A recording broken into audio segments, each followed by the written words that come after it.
ஒருவரோடு நீங்கள் உறவாக இருக்கிறீர்கள் என்றால் அவர்களை பற்றி தெரிந்ததை நம்புங்கள், அவர்களை பற்றி கேட்பதை நம்பாதீர்கள். பல இடங்கள்ல சிக்கல். கேட்கறது, பார்க்கறது, எழுதுறது, வாசிக்கிறது. இப்போ நான் புக் ஃபேரில் ஏதோ ஒரு புக் ஃபேரில் சொன்னேன், பேசிடுங்க. ஏன் பேசிடுங்கன்னு சொல்கிறேன் தெரியுமா? நீங்கள் நம்ம அம்மா அப்பாவுக்கு இல்லை தாத்தா பாட்டிக்கு ஃபோன் பண்ணும்போது கிராமத்தில் இருப்பாங்க, அவங்க சொல்லுவாங்க, இந்த நிலத்தை பற்றி ஒரு பிரச்சனை இருக்குப்பா, ரொம்ப நாளாக பஞ்சாயத்து போயிட்டுருக்கு, உன்னுடைய அண்ணனுடைய பொண்ணு பார்க்க வந்திருக்காங்க, என்னன்னு தெரியல, அப்பாவுக்கு கால் முட்டு வலியாக இருக்குது. இந்த ஒரு வீட்டுக்கு ஒரு 8 வந்துட்டு போறியாங்கிறது என்னது? நேரில் சந்திப்பது, நேரில் பேசுவது இனி குறைஞ்சிருச்சுங்க. எப்படி நம்மை நாமே சந்திப்பதற்கு நாம் தயங்குகிறோமோ அப்படி அடுத்தவர்களிடத்தில் சந்தித்து உட்கார்ந்து பேசுவதை சமீப காலங்களில் இந்த தலைமுறை தவிர்த்து வருகிறது. உட்கார்ந்து பேசுவதற்கான மொழி இல்லை, ஒருவர் பேச கேட்பதற்கான மனதிடம் இல்லை. இதோ இந்த பாம்பு விஷயத்தில் அவர் பட்ட அந்த தவிப்பு போல்தான் நாம் தவித்துக் கொண்டிருக்கிறோம். உள்ளே இந்த நிதானம் வரணும்னா இத குறைச்சி இத கூட்டணும். பெரிய பிராக்டிஸ் அது. மனபலம். அசாதாரணமான சூழ்நிலைகளை எப்படி அணுகுவது? இன்னொரு குறிப்பு சொல்றேன், நான் மறுபடியும் பிரார்த்தனை பண்ணிட்டே சொல்றேன். உங்களுக்கு ஒரு அசாதாரணமான சூழல் வரும், அப்பொழுதுதான் சில விஷயங்களை உங்களால் சாதிக்க முடியும். இப்போ உதாரணத்துக்கு சொல்றேன். இப்போ ஒரு கோழி குஞ்சுகளை பிடிக்கிறதுக்காக பருந்து வருது. கோழி என்ன பண்ணும்? பருந்த அடிக்குமா? சும்மா இருக்கும்போது அடிக்குமா? அடிச்சா என்ன ஆகும்? அசாதாரணமான சூழல் அடிச்சா பருந்து விலகும், சாதாரணமான சூழல் அடிச்சா கோழி சாவும். அந்த எனர்ஜி இருக்குல்ல, அந்த எனர்ஜிக்காக வெயிட் பண்ணுங்க. எந்த எனர்ஜிக்கு முன்னாலும் உங்களுடைய சக்தி நிலையை கீழே போடாமல் உங்களால் ஒண்ணும் இல்லைங்க. மேனேஜ்மெண்ட் அப்படிங்கிறது என்னங்க? மனஸ். இத்தாலிய சொல். குதிரை இருக்குல்ல, அந்த குதிரை என்னுடைய பவரை ஹேண்டில் பண்றதுக்கு பேர் பவர் ஹேண்ட்லிங்னு பேர். மேனேஜ்மெண்ட்னா இந்த பவரை ஹேண்டில் பண்றோமா? கோபம், சோகம், சந்தோஷம், இந்த எல்லா உணர்வுகளையும் மேனேஜ் பண்றதுக்கான புத்தி உங்களுக்கு வந்துருச்சுன்னா நீங்க கல்வியாளர். அடிப்படையில் ஒரு சில விஷயங்களை சொல்றேன். தலைமை குணம் இருக்குல்ல, நம்ம எல்லார்கிட்டையும் இருக்கணும். உங்க எல்லாரையும் பார்த்து ஒரு கேள்வி கேட்கிறேன். நீங்க எல்லாருமே அடுத்தவங்களுக்கு நல்ல ஃப்ரெண்டு தானப்பா? ஏன்பா பெரியவங்க பதில் சொல்லுங்க, சின்ன பசங்க சூப்பரா சொல்லுவாங்க. ஏன்னா அம்மா அப்பா கூட அவங்களுக்கு முக்கியம் இல்லை. ரொம்ப இப்போ ஏதோ ஒரு படம் வந்திருக்குல்ல ஃப்ரெண்ட்ஸ் பத்தி, எல்லாம் பார்த்துருங்க. என்னப்பா?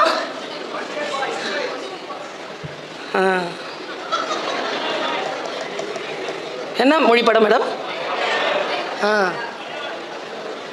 இப்போ சமீபத்தில் ஏதாவது படம் பார்த்தீங்களா? வேற படம் ஒரு 2 மாதத்துக்கு முன்னால விஜய் சார் படம். என்ன படம் பாப்பா? யாரு இயக்குனர் தெரியுதான்னு பார்த்தா. ஜெயிலர் படம் யாரு இயக்குனர்? சொல்வீங்க. நெல்சன்ல மண்டேலாங்கிறது எனக்காக சொல்லணும், நீ சந்தோஷப்படுவேங்கிறதுனால ஒரு பேரை சேர்த்து சொல்றான். நான் அந்த தம்பியே கேட்குறேன், பார்த்துட்டேன் நீ யாருன்னு. 25வது வருஷம்ப்பா டீச்சரா, ஸ்பீக்கர் இல்லை, நான் டீச்சரு. இந்த இஸ்ரோன்னு ஒரு அமைப்பு இருக்குதுல்ல, அதுக்கு ஒரு இயக்குனர் இருக்கிறார், அவர் பேர் என்னப்பா? ஜெயிலர் படம் இயக்குனர் தெரிது. சமீபத்தில் வந்த படம் என்ன மொழின்னு தெரிது. லியோ படத்தினுடைய இது என்னன்னு தெரியுது, எல்லாம் தெரியுது. நான் நான் அம்மா ஏன் இதை சொல்றேன்? உன் நல்லது, எனக்கு ஒன்றும் பிரச்சனை இல்லை. எனக்கு இதுவும் தெரியும் அதுவும் தெரியும். நான் உனக்கு என்ன சொல்றேன்னா, நீ இந்த படங்கள்லாம் சொல்லும்போது இந்த படங்களுடைய பெயர்கள் எல்லாம் சொன்னல, குட். ஆனா யாருக்கு குட்னா? உனக்கு என்டர்டைன்மெண்ட்க்கு குட். உண்மையாவே யாருக்கு குட்னா? யார் பேரை சொன்னியோ அவங்களுக்கு குட். ஏன்னா அவங்க நிறைய சம்பாதிப்பாங்க, உனக்கு தெரிய அவங்க பிரபலமாவாங்க. நான் இந்த 2வதா சொன்னேன்ல, இஸ்ரோ அமைப்பு என்னுடைய இயக்குனர் சோம்நாத்னு பேர் இருக்கு. அவரை பத்தி நீ தெரிஞ்சுக்கிட்டனா நீ நிறைய சம்பாதிக்கலாம், நீ நிறைய படிக்கலாம், நீ நிறைய பயணம் செய்யலாம், நீ நிறைய எக்ஸாம் பாஸ் பண்ணலாம், நீ பெரிய ஆளா வரலாம். யாரை தெரிஞ்சுக்கிட்டா உனக்கு நல்லதோ அவங்கள தெரிஞ்சுக்கோ. அதுக்குதான் படிப்பு. நாம் அறிவை விரிவு செய் என்கிறோம். இந்த குழந்தைகள் மீது தவறு இல்லை பெருமக்களே. அவர்களுக்கு நாம் என்ன கொடுத்திருக்கிறோமோ அதை தான் அவர்கள் பார்க்கிறார்கள்.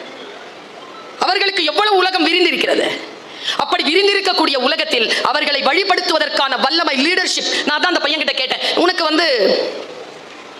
அடுத்தவர்களுக்கு நிறைய நல்ல நல்ல ஃப்ரெண்ட்ஸா இருக்கிறீங்க, குட். உனக்கு நீயே நல்ல ஃப்ரெண்டா இருக்கியா? உனக்கு நீ நல்ல ஃப்ரெண்டா? உன் ஃப்ரெண்டு ஏதேனும் தப்பு செய்யும்போது மச்சான் செய்யாதடான்னு சொல்றல, நீ உனக்கே செய்து கொள்ளுகின்ற பொழுது நீ சொல்கிறாயா இது தவறு என்று? முதல்ல நீ உனக்கு நீ லீடர் ஆயிரு, முதல்ல உனக்கு நீ வந்து ஃப்ரெண்ட் ஆயிரு, அதுக்கப்புறமா அடுத்தவங்களுக்கு இருக்கலாம். உனக்கு நீ ஃப்ரெண்டா இல்லையே. ஒரு தாயும் தகப்பனுக்கான கவலை எது? அடுத்தவர்களுக்காகவே இருக்கிறானே, அவனை பற்றி யோசிக்க மாட்டேன் என்கிறானே. உன்னை பற்றி நீ சிந்தித்து உன்னுடைய சிந்தனையை அதிகப்படுத்திக் கொண்டு நீ ஃப்ரெண்டா இருக்கிறதுனால அந்த மகனுக்கு அந்த தோழனுக்கு ஏதேனும் நன்மை நடக்குமா? அப்படிப்பட்ட ஒரு வாழ்க்கையை நீ வாழ்கிறாயா? இதற்கு செய்ய வேண்டிய வேலை என்ன என்றால், தொடங்கு, உன்னுடைய வாழ்க்கையை தொடங்கு, கொஞ்சம் கொஞ்சமாக கற்றுக்கொள்ள தொடங்கு. எதை கற்றுக்கொள்கிறாய் என்பதிலே கவனமாக இரு. இப்போ பாருங்க, நெகட்டிவ் தாட்ஸ் இன்னைக்கு இருக்கக்கூடிய இளைஞர்கள் கிட்ட நான் பார்க்குற மாதிரி, ஏன்னா நான் 25 வருஷம் சொன்னேன், தம்பிக்கு தெரியும். நாங்கள் காலேஜில் இருக்கும் பொழுது ஸ்கூல் டீச்சர்ஸ்க்கு தெரியும், இந்த பாய்ஸில் இந்த குழந்தைங்களாம் நல்ல குழந்தைங்க தான். அம்மா அப்பாக்கு இவங்களுக்கு 2 ஃபேஸ் இருக்குது. இந்த 2வது ஃபேஸ் என்ன தெரியுமா? பாட்ஷா படம் பார்த்தீங்களா? என் பேர் மாணிக்கம், எனக்கு இன்னொரு பேர் இருக்கு, அந்த இன்னொரு பேர் டீச்சருக்கு தான் தெரியும். அதனால ரொம்ப என்ன கவனமா பார்த்துப்பாங்கன்னா, அம்மா அப்பாவும் டீச்சரும் சந்திக்காம பார்த்துப்பானுங்க. என்ன தெரியல, நான் அந்த குழந்தைகளுக்கு இன்னைக்கு ஒரு சின்ன விஷயம், இந்த பசங்க நிறைய பேர் வந்திருக்காங்க, எனக்கு ஸ்கிரிப்ட் வேற, பசங்க வந்துட்டதுனால பசங்களுக்கு சொல்றேன், என் குழந்தைகள் இல்லையா, இந்த வயதில் எனக்கு மகன் இருக்கிறான், என் பிள்ளைகள், அதனால சொல்றேன். பார்ப்பா, தொண்டை மண்டலத்தில் சொல்றது கொஞ்சம் எக்ஸாஜுரேஷனா இருந்தா கூட, அம்மா தானே, அம்மா அப்படிதான் பேசுவேன், அப்படி அப்படி அப்படி கடந்து போ. அம்மாவுக்கு திட்டி தான் 2 தோசை தான் கேட்பேன், 3வது தோசை திட்டி கொடுக்கும். உலகம் 2 தோசை கேட்டேன்னா திட்டி 1 கொடுக்கும். அம்மாவுக்கும் உலகத்துக்கு இருக்கிற வித்தியாசம் தான், அதை புரிஞ்சுக்கணும். நீங்க சாப்பிடு, சாப்பிடலன்னா உடம்பு என்ன ஆகும்? நீ 2 தான் போதும், நான் 3ஆவதா அதிகமாக கொடுக்கும் அம்மா. 2 கேட்ப, 1 போதும்னு உலகம். இதுதான் வித்தியாசம். வீடு ரொம்ப அழகானது, வீடு ரொம்ப பாதுகாப்பானது. வீட்டை சரியாக பயன்படுத்துங்கள். பல பேரிடத்தில் வீடுகள் இல்லை, இருக்கின்றவர்கள் பாதுகாத்துக் கொள்ளுங்கள். நான் உனக்காக 2 விஷயத்தை சொல்றேன் இன்னைக்கு. எனக்கு தெரிஞ்சு நெகட்டிவ் தாட்ஸ் இன்னைக்கு முக்கியமா அடாலசன்ட் பீரியட்ல இருக்கக்கூடிய குழந்தைகளுக்கு நிறைய நெகட்டிவ் தாட்ஸ் இருக்கு. பேசினால ஹாரர் மூவி தான் பார்க்கறானுங்க, பேசினாலே நெகட்டிவ் தாட்ஸ் தான், ஆர்குமெண்ட் தான். பாசிட்டிவான விஷயங்களை உள்ள எடுத்துக்கொண்டு போகிறது ரொம்ப குறைஞ்சு போயிருக்கு. அவங்களுக்கு சொல்ற, ஒரு கப்பல் இருந்துச்சா, அந்த கப்பல்ல ஒருத்தன் இந்த மாதிரி ஒரு 19-20 வயசு பையன் ஏறி இருக்கிறோம். ஐயோ கப்பல் தொடங்கிருச்சா? நான் தொடங்கிருச்சு கப்பல், அவ்வளவுதான். எனக்கு நம்பிக்கை இல்லை, இவனுங்க கண்டிப்பா இதை சாட்சி விட்டுருவானுங்க. நம்ம எல்லாருமே சாவ போறோம், நல்லா தெரிஞ்சுக்கோங்க. சந்தோஷம் அவ்வளவு சீக்கிரமா போய் தொத்தாது. யாராவது பயமுறுத்திங்கன்னா டக்குன்னு தொத்திரும். எல்லாரும் கலவரமாக ஆரம்பிக்கிருக்காங்க. ஐயோ போறதே சரியில்லைங்க, 140 பேர் இருக்கிறாங்க, 40 பேருக்கு தாங்க என்னென்னமோ கத்திருக்கான். அதில் என்ன மாதிரி ஒரு ஆள் இருந்திருக்கான். ஏய் புடுறா அவன், புடி, பிடிச்சிட்டாங்க, கடலை தூக்கி போடுறான், கடலை தூக்கி தொம்முன்னு போட்டாங்க. துடிக்கிறான், துடிக்கிறான், உயிர் போகிற டைமாக பார்த்துட்டு தூக்குங்க, தூக்கிட்டு வந்துட்டான். தூக்கிட்டு வந்து கப்பலில் போட்டாங்களா, கம்முன்னு இருக்கும், சத்தமே இல்லை. ஏன்னா கடல் ஆபத்தானது, கப்பல் பாதுகாப்பானது என்பதனை புரிந்து கொண்டான்.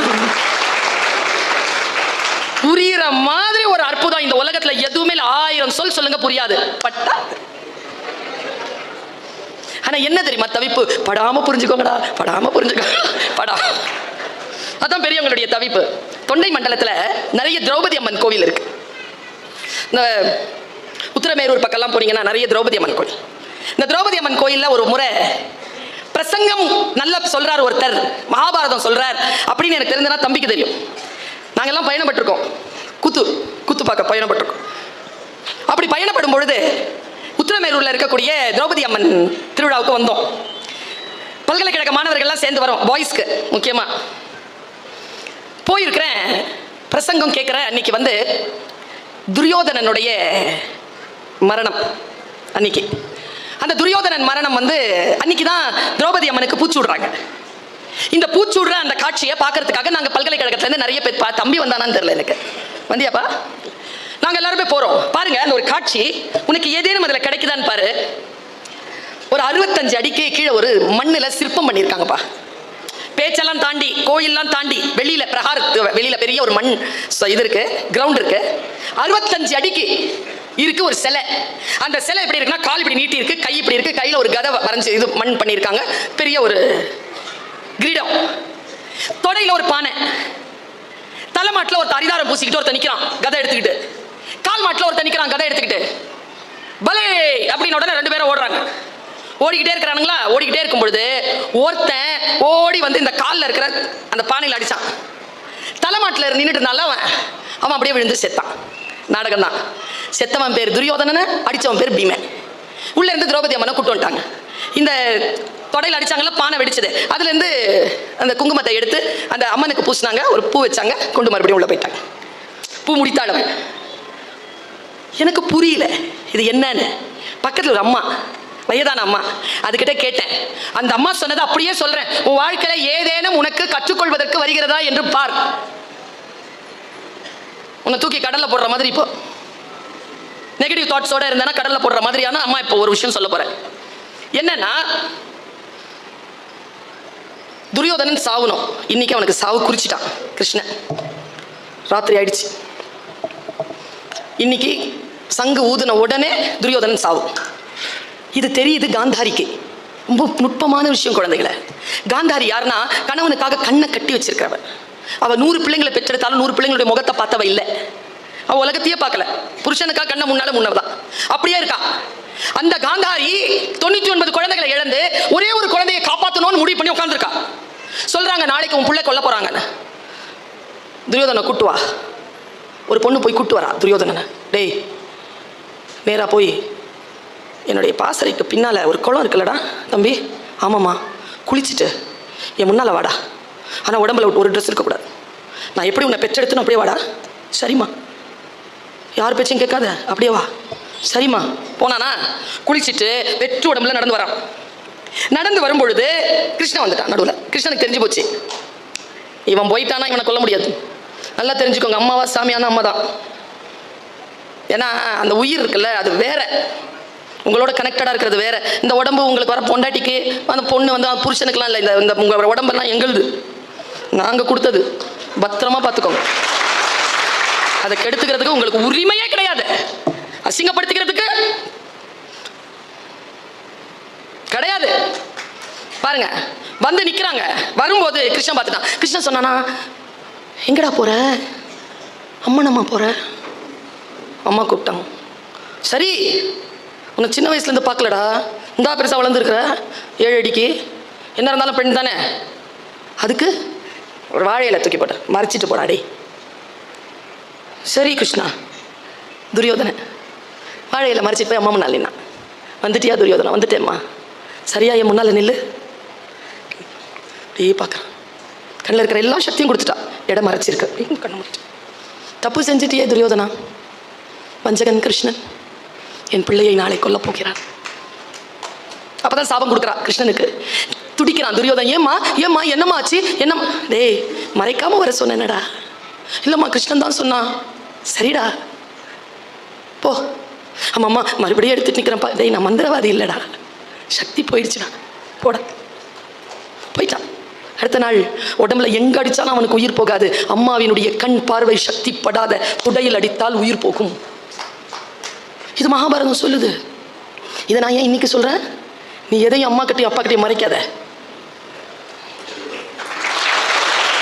நீ எதையோ மறைவாக செய்கிறாய், அதனால் உனக்கு பேராபத்து வருவதற்கு வாய்ப்பு இருக்கிறது.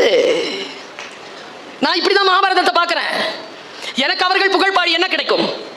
என் இனத்திற்கு என்ன கிடைக்கும் என்றால், என் இனத்திற்கு அதனால் ஞானம் கிடைக்குமா? அப்படி என்றால் அதை நான் சொல்லிக்கொண்டே இருப்பேன் என்பதுதான் என்னுடைய அடிப்படை தர்மமாக இருக்கிறது. ஒரு விஷயத்தை எப்படி நாம பார்க்கிறோம், எப்படி ஒரு விஷயத்தை புரிந்து கொள்கிறோம். எனக்கு தெரிஞ்சு இந்த கூட்டத்தில், இத்தகைய கூட்டத்தில் சொல்ல வேண்டிய கருத்து என்று ஒன்று உண்டு. இந்த குழந்தைகளுக்கான விஷயங்கள் இருக்கு. நீங்க எங்களோட பயணம் பண்ணுங்க. ஏனென்றால் வயதிற்கு ஏற்ப விஷயங்கள் மாறுகிறது. அப்படி மாறுகின்ற பொழுது, நாம் வரலாற்றை நோக்கி பயணிக்கின்ற பொழுது, வாழ்க்கையில் அரசியல், பொருளாதாரம், குடும்ப சூழல், உடல் நலம் எல்லாம் கிடைக்கிறது. பயணம் செய்ய வேண்டும். ஒன்றை கற்றுக்கொள்வதன் மூலமாக ஒரு பயணம் செய்ய வேண்டும். எனக்கு தெரிஞ்சு நான் உங்கள் மூத்த சகோதரி, உங்கள் தாய், உங்ககிட்ட ஒரு ரிக்வெஸ்ட் வைக்கிறேன். இன்னிலிருந்து, நாளையில இருந்தாவது மாத்துங்க. கண்டிப்பா ஒரு தினசரியா படிச்சிருங்க. காலையில படிச்சிருங்க. எப்படி மௌனமா இருக்கீங்க பாரு. படிச்சிருங்க. சரின்னு சொல்லுங்க. முந்தானேத்து ஒரு செய்தி கேட்டேன். ரொம்ப மனசுக்கு நெருக்கமான செய்தி. 1988ஆம் ஆண்டு ஒரு பொண்ணுக்கு ஒரு விஷயம் நடந்திருக்கு. 22 வயசு பொண்ணு, டிஃபென்ஸ்ல போய் நர்ஸா சேர்ந்திருக்கா. அவ பேர் செலினா ஜோன்ஸ். 3 மாசத்துல கல்யாணம் ஃபிக்ஸ் ஆயிடுச்சு. பிரிகேடியர் கிட்ட கல்யாண பத்திரிக்கை நீட்டியிருக்கா. போயிட்டு வாமான்னு சொல்லியிருக்காங்க. வந்தா பின்னாலேயே டெர்மினேஷன் ஆர்டர் வந்துருச்சு. ஏன்னா டிஃபென்ஸ்ல நர்ஸுகள் திருமணம் செய்து கொண்டால் வேலையில் இருக்கக்கூடாதுன்னு சட்டமா. அந்த அம்மா என்ன தெரியும் பண்ணுச்சு, அப்பவே கோர்ட்ல கேஸ் போட்டுருச்சு. எப்ப? 1988. 36 வருஷம் கழிச்சு முந்தானேத்து சுப்ரீம் கோர்ட் தீர்ப்பு கொடுத்திருக்கு. என்ன தீர்ப்பு தெரியுமா? ஒரு பெண்ணின் திருமணத்திற்கும் அவள் செய்யும் வேலைக்கும் தொடர்பு கிடையாது. அவளை வேலையில் இருந்து எடுத்தது பிழை. 60 லட்சம் ரூபாய் ஒரே பேமெண்டா செலினா ஜோன்ஸ்க்கு டிஃபென்ஸ் கொடுக்கணும்னு சொல்லிட்டு தீர்ப்பு வந்துச்சு. இதை நான் பத்திரிகையில படிக்கிறேன். இப்ப நான் அதை உங்ககிட்ட ஏன் தெரியுமா சொல்றேன்?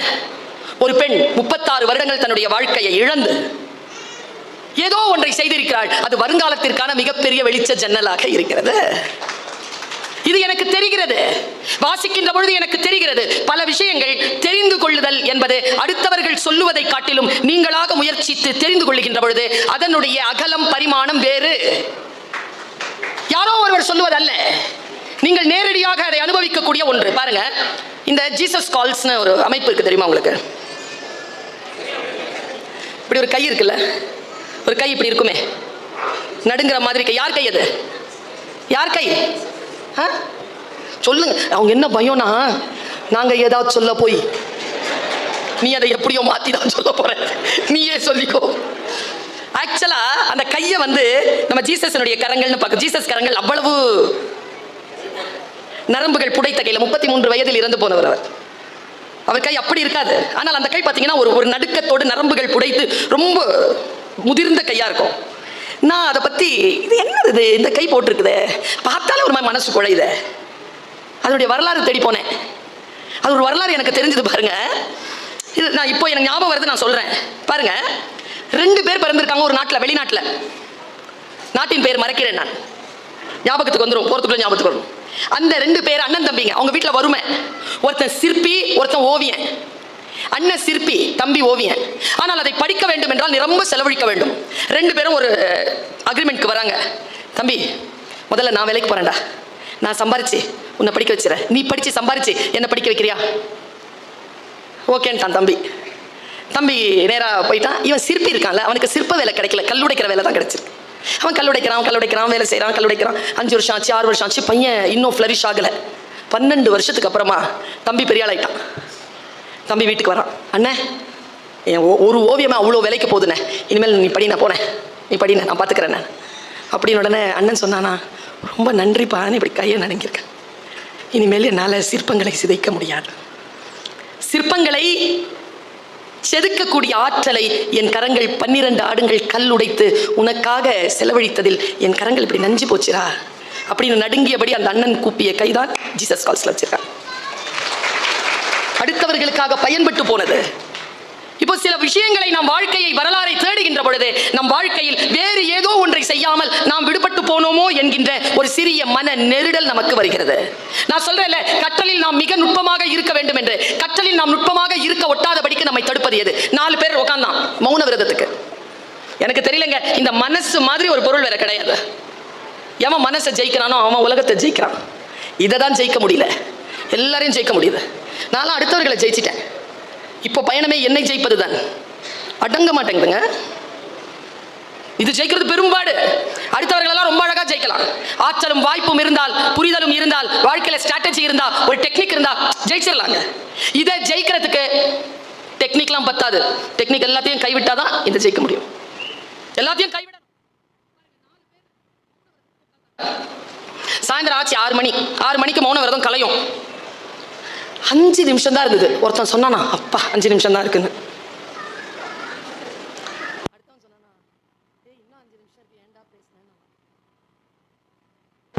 மூணாவது ஆள்ல, டேய் அவன் தான் பேசினான், நீ ஏன்டா பேசின நானா.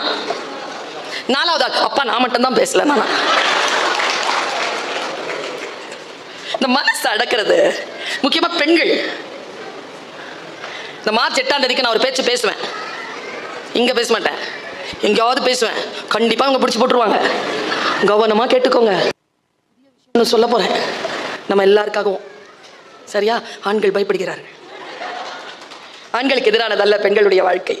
நான் சொல்றேன் பாருங்க, புத்தி இருக்குல்ல, அதை ஷார்ப்பா வச்சுக்கோங்க. விட்டு விலகுங்கள். வீடுகளில் நான் பார்த்திருக்கேன். வீடுகளில் வேலை செய்யக்கூடிய பெண்கள், தொடர்ந்து வேலை செய்யக்கூடிய பெண்கள், நான் இல்லைன்னா என் வீட்டில் ஒரு வேலை நடக்காது, கம்முன்னு எல்லாம் நடக்கும். நீ கம்முன்னு இருக்கணும், அவ்வளோதான். அது இருக்க முடியாது நம்மளால. எல்லாத்தையும் நானே செய்கிறேங்க. எனக்கு எங்கே தெரியுமா பெண்களை பற்றி ரொம்ப கவலை. ஒரு 57-60 வயசு ஆன அப்புறமா பெண்களை பாருங்களேன், கண்களில் ஒரு நிரந்தர சோகம் இருக்கும், இல்லை கண்களில் ஒரு நிரந்தர கோபம் இருக்கும். எங்கள் அப்பாட்ட கேட்டேன் நான், ஏன்பா மோகினி பிசாஸ் எல்லாம் பொம்பளையாகவே இருக்கு? சின்ன பிள்ளை தானே, என்ன வேணாலும் கேட்கலாம்ல அப்பாட்ட. அப்பா சொன்னார், நிறைவேற்றப்படாத ஆசைகளால் நிரம்பி இருக்கின்றவர்கள் செத்தாப்புறமாம் பேயாக அலைவார்கள். ஏன்பா மோகினிங்கெல்லாம் பொம்பளைங்களா இருக்காங்கன்னா, பொம்பளைங்க ஆசை நிறைவேறாமல் செத்து போகிறாங்கன்னு அர்த்தம். ஆசை நிறைவேறியவர்கள் மோகன்களாக இருக்கிறார்கள். சாமி மோகனா சாமி தானே, கிருஷ்ணன். மோகினினா பிசாஸ். இது ஆண்பால், இது பெண்பால். பெண்களே, விருப்பமானதை சாப்பிடுங்க, குறைவா. ஆண்களுக்கு ஒரு ரகசியம் சொல்லவா? உங்கள் வீட்டில் ஒரு பொண்ணு ரொம்ப ஸ்ட்ரெஸ்ஸாக இருக்கான்னு தெரிஞ்சுக்கணுமா? 2 வேலை செய்வா. நிறைய சாப்பிடுவா, நிறைய ஷாப்பிங் பண்ணுவா. அப்போ அவள் ஸ்ட்ரெஸ்ஸில் இருக்கான்னு அர்த்தம். அவளை திட்டக்கூடாது, இன்னும் குண்டாவா, இன்னும் நிறைய செலவு வைப்பா. ஸ்ட்ரெஸ்ஸை குறைச்சிங்கன்னா 2ம் குறையும். இதுக்கெல்லாம் பெண்கள் கை தட்டிடாதீங்க, ரகசியத்தை தானே சொல்லித்தரேன். நம்முடைய ஆற்றல் இருக்கு இல்லையா, அந்த ஆற்றலை முழுமையாக செலவழித்தல், முழுமையாக கை கொள்ளுதல். புத்தி இருக்குல்ல, அந்த புத்தியை எப்படி வச்சிருக்கிறதுன்னு சொல்றேன். பல நாட்களை, என் ஆயுளில் சில காலங்களை கடந்து வந்து அனுபவ ரீதியில் இதை நான் சொல்கிறேன். இங்க ஃப்ரீயா இருங்க, மற்றதெல்லாம் வந்து சேரும். இங்க விட்டு விடுதலை ஆகணும். இங்க பிடிச்சிட்டு இருக்கோம் எதையோ. இதை எப்படி விட்டு விடுதலை ஆவது? பாருங்க, ஒரு பிச்சைக்காரன் இருந்திருக்கான். ஒரு போன ராஜா என்ன பண்ணியிருக்காரு, அந்த பிச்சைக்காரனுக்கு செப்பு காசு டொப்புன்னு எடுத்து போட்டார் பாருங்க. அவன் கேட்ச் பிடிச்சான், கையில் வரல காசு, சாக்கடையில் போய் விழுந்துருச்சு.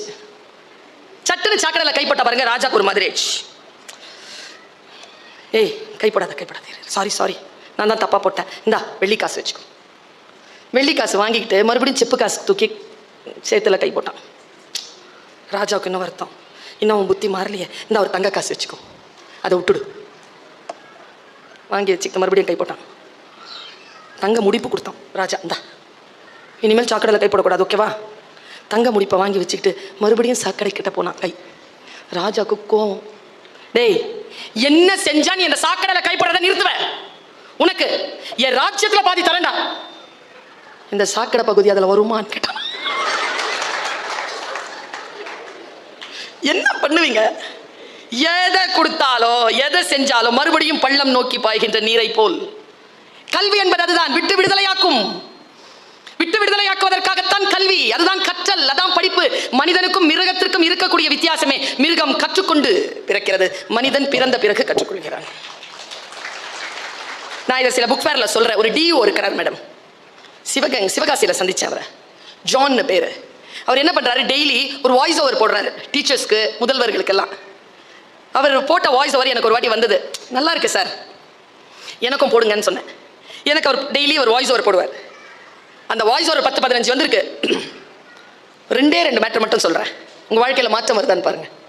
என் வாழ்க்கையில் மாற்றம் வந்திருக்கு. 2 ஒன்று, பீகார் பழங்குடியினர் மத்தியில் ஒரு கதை நிலவுகிறது. நம் பாட்டிமார்கள் எல்லாம் நமக்கு கதை சொன்னார்கள் தெரியுமா? அழகான கதைகள்ங்க. வாழ்க்கையில் சொல்லி விளங்க முடியாத பல விஷயங்களை கதைகள் மூலமாக விளக்கினார்கள். எனக்கு தெரிஞ்ச ஒரு பாட்டி கதை இருக்குது, திருட்டு நரி கதை. ஞாபகம் இருக்கா? வாழறிந்த நரி. எத்தனை பேருக்கு ஞாபகம் இருக்கு?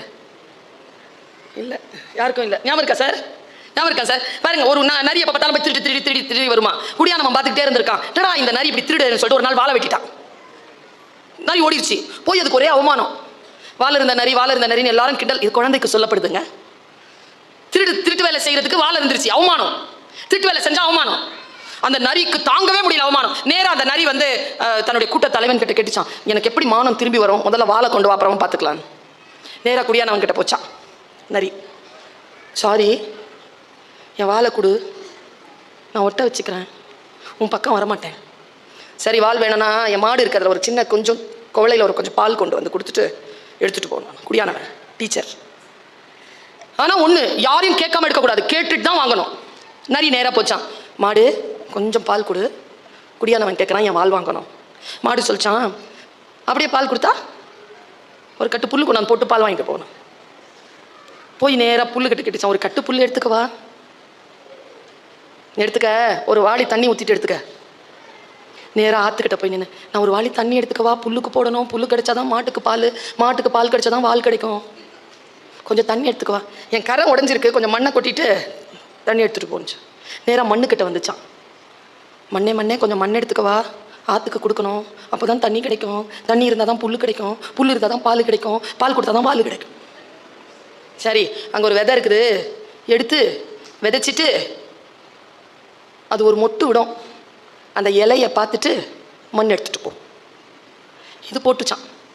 உட்காந்துட்டு இருக்குது. செடி முளைக்க 1 மாதம் ஆச்சான்.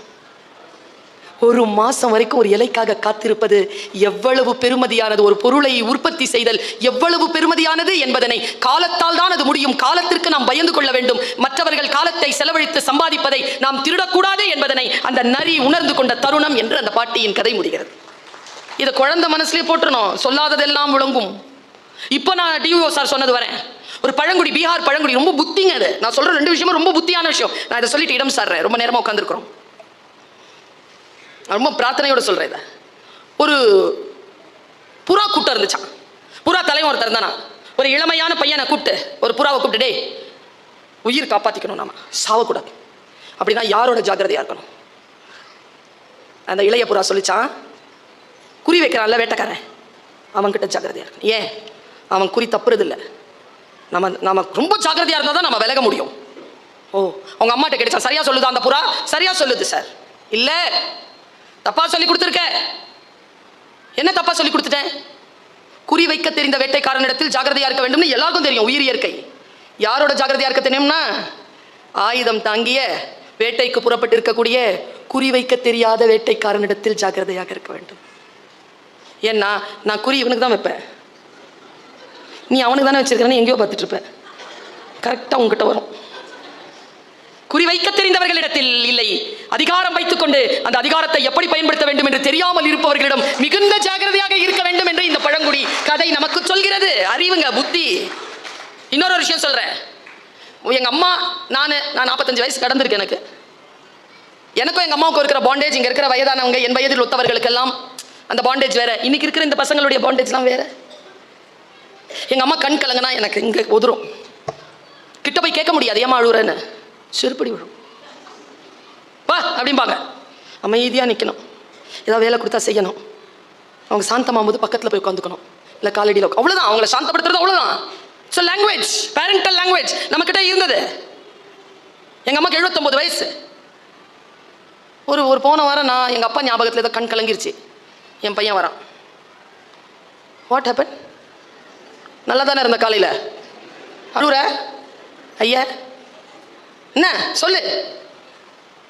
அம்மாட்ட எனக்கு எங்கே தெரியுமா கவலை? என் பிள்ளை என்கிட்ட அப்படி பேசுது, எனக்கு கவலை இல்லை. அவன் பிள்ளை அவங்ககிட்ட என்ன பேசும்?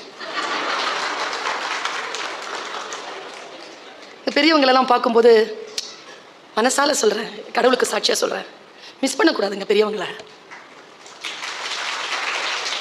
ஒரு நூலகம்ல 75 வயசு, 10 வயசுலேருந்து ஆரம்பிச்சிருப்பாங்களா வாழ்க்கைய, 65 வயசு நூலகம்.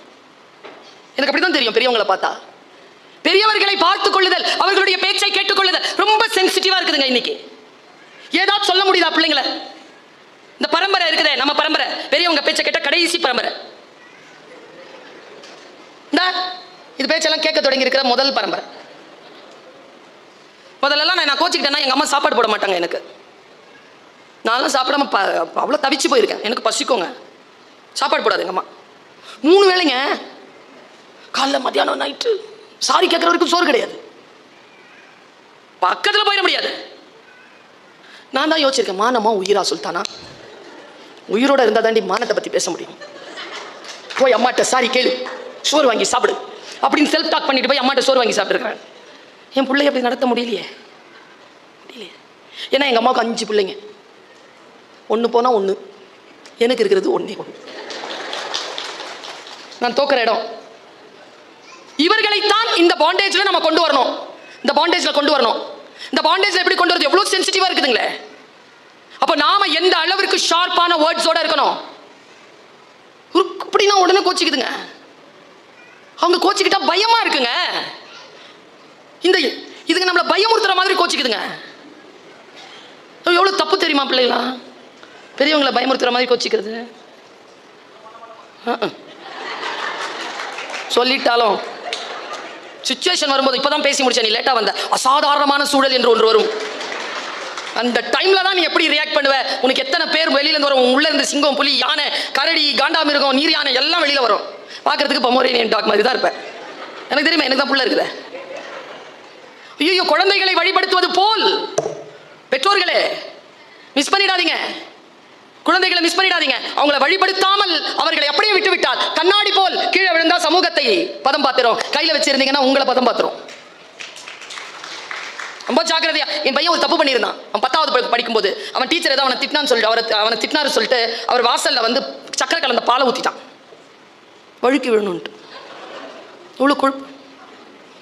ஆனா அவன் ஃப்ரெண்டு போட்டு கொடுத்துட்டான். அவர் வழுக்கி விழலை. பையனுக்கு நோட் போட்டாங்க, ஃபோன் பண்ணிட்டாங்க, வா அப்படின்ட்டு. நான் போறேன். நிற்கிறாங்க நல்ல பிள்ளைங்க, என்னை விட நல்லவன். பார்த்தா போட்டியாடான்னு கேட்டா எப்படி தெரியுமா இருந்துச்சு மூஞ்சி? ஆஸ்பத்திரியிலேருந்து புறக்க வச்சு ஒரு டவலை சுற்றிட்டு வெளியில் வரும்போது அந்த மூஞ்சி இருந்து அதே மூஞ்சில் நிற்கிறான். அப்படி இருக்குங்க முகம். என்னன்னு திட்டுறது அவனை. மன்னிச்சிருங்க, இனிமேல் செய்ய மாட்டான். அவர் மன்னிப்பு கடிதம் எழுதியிருந்தான். அந்த மன்னிப்பு கடிதத்தை மட்டும் பார்த்தேன். இவன் எழுதலையே, சூப்பராக எழுதியிருக்கிறானே, டீச்சர் புத்தி, இங்கிலீஷில் எழுதியிருக்கான். அவ்வளோ சூப்பராக எழுதியிருக்கான். மேடம் நீங்கள் எழுதி கையெழுத்து வாங்கினீங்களா? மேடம் அவன் தான் மேடம் எழுதுனா. நீ யாடா எழுதுனா? ஆமாண்ணா. அப்போ முடிவு பண்ணேன், இங்கிலீஷ் சூப்பராக இருக்குது, பையன் டிராஃப்டிங் சூப்பராக போடுறான், வக்கீலாக்கிடலாம் இவனை. இப்போ பிஎல் LLB ஆனர்ஸ் முடிச்சிருக்கான். ஒரு கலவரத்திலையும் பார்த்து தெரிஞ்சுக்கிட்டேன். ஆனால் ஒன்று, அவன் பால் கொட்டனால டீச்சருக்கு எதிராக அந்த குணம் இருக்குல்ல, அந்த குணத்தை அவன் மனசுலேருந்து பிடுங்கணுமே. தாய் இல்லை, நான் எனக்கு பொறுப்பு இருக்க. எப்படி பிடுங்கன்னு தெரியுமா? அதை சொல்லிட்டு 2 நிமிஷத்தில் அவர் சொன்ன இன்னொரு விஷயத்தை சொல்லிட்டு போறேன். எப்படி பிடுங்கன்னா, நான் ஒரு வாட்டி 2 வீலரில் பார்த்திபராஜா தெரியும், நான் 2 வீலரில் போவேன், சீக்கிரம் போயிடுவேன். அப்போ விழுந்துட்டேன், காலில் அடி. காலை இப்படி தொங்க போட்டுட்டு 3 மாதம் இருந்தேன். பிள்ளைகிட்ட சொல்லலை. கடைசி மாதத்தில் தெரிஞ்சிருச்சு அவனுக்கு. பிள்ளை வீட்டுக்கு ஓடி வந்துட்டான். கோயம்புத்தூரில் படிச்சுட்டு நான் வந்துட்டான்.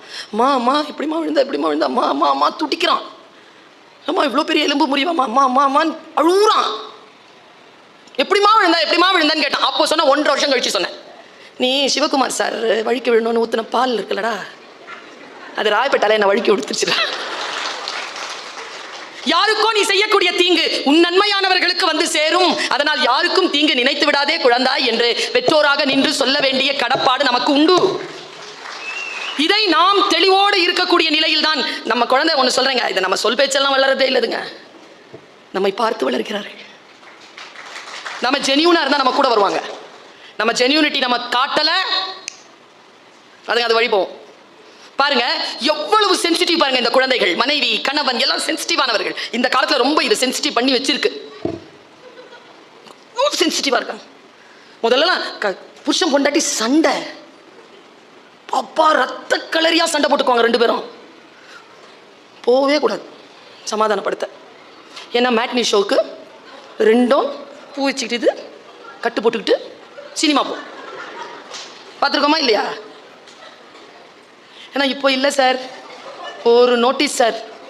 ஒரு அம்மா ஃபோன் பண்ணுது, அம்மா ஒரே சண்டையாக இருக்குமா? கல்யாணம் ஆன புதுசில் அப்படி தாண்டி இருக்கும். அம்மா 10 நாள் ஆச்சுமா கல்யாணம் ஆகி. அப்படி தாண்டி இருக்குமா? அமெரிக்காவில் வேற இருக்கிறேம்மா.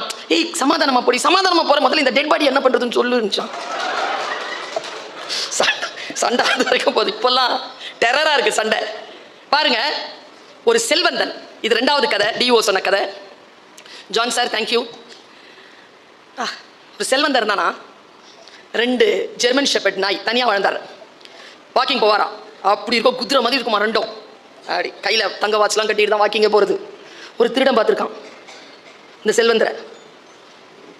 கிட்ட வந்து ஒரு நாள் சொன்னானா, சார் உங்கள் வீட்டில் இந்த வாரம் திருடப்பார் சொல்லிட்டு போயிட்டானா. ஒரு கலக்கமாயிட்டார்.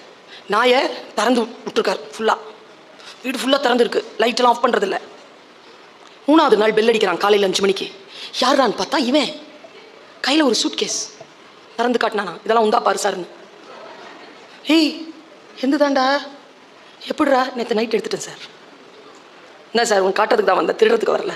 இல்லைடா சொல்லிட்டு தாண்டா எடுத்துக்கூடா, நீ சம்பாரிச்சதுடா, போடா எடுத்துக்கப்போ. அவன் போகும்போது ஒரே ஒரு டவுட்டு, இதோட என் பேச்சு முடியுது. ஒரே டவுட்டு, என் 2 பசங்களை எப்படிடா சமாளிச்ச? 2 பசங்க நல்லா தானடா இருக்கு, மயக்க மருந்தெல்லாம் கொடுத்ததா தெரியலையே, இதுங்களுக்கு தெரியாமல் எப்படிடா வந்துட்டு போனேன்? தெரியாமலாம் வந்துட்டு போல சார், தெரிஞ்சுதான் வந்துட்டு போனேன். எப்படிடா சொல்லவா? சொல்லு. எத்தனை வருஷமா வளர்க்குற சார்? 6 வருஷமா. என்ன சார் சோறு போடுற? கறி, சிக்கன்? நான் மத்தி மீன் போட்டேன் சார். சாப்பிட்ருச்சாடா?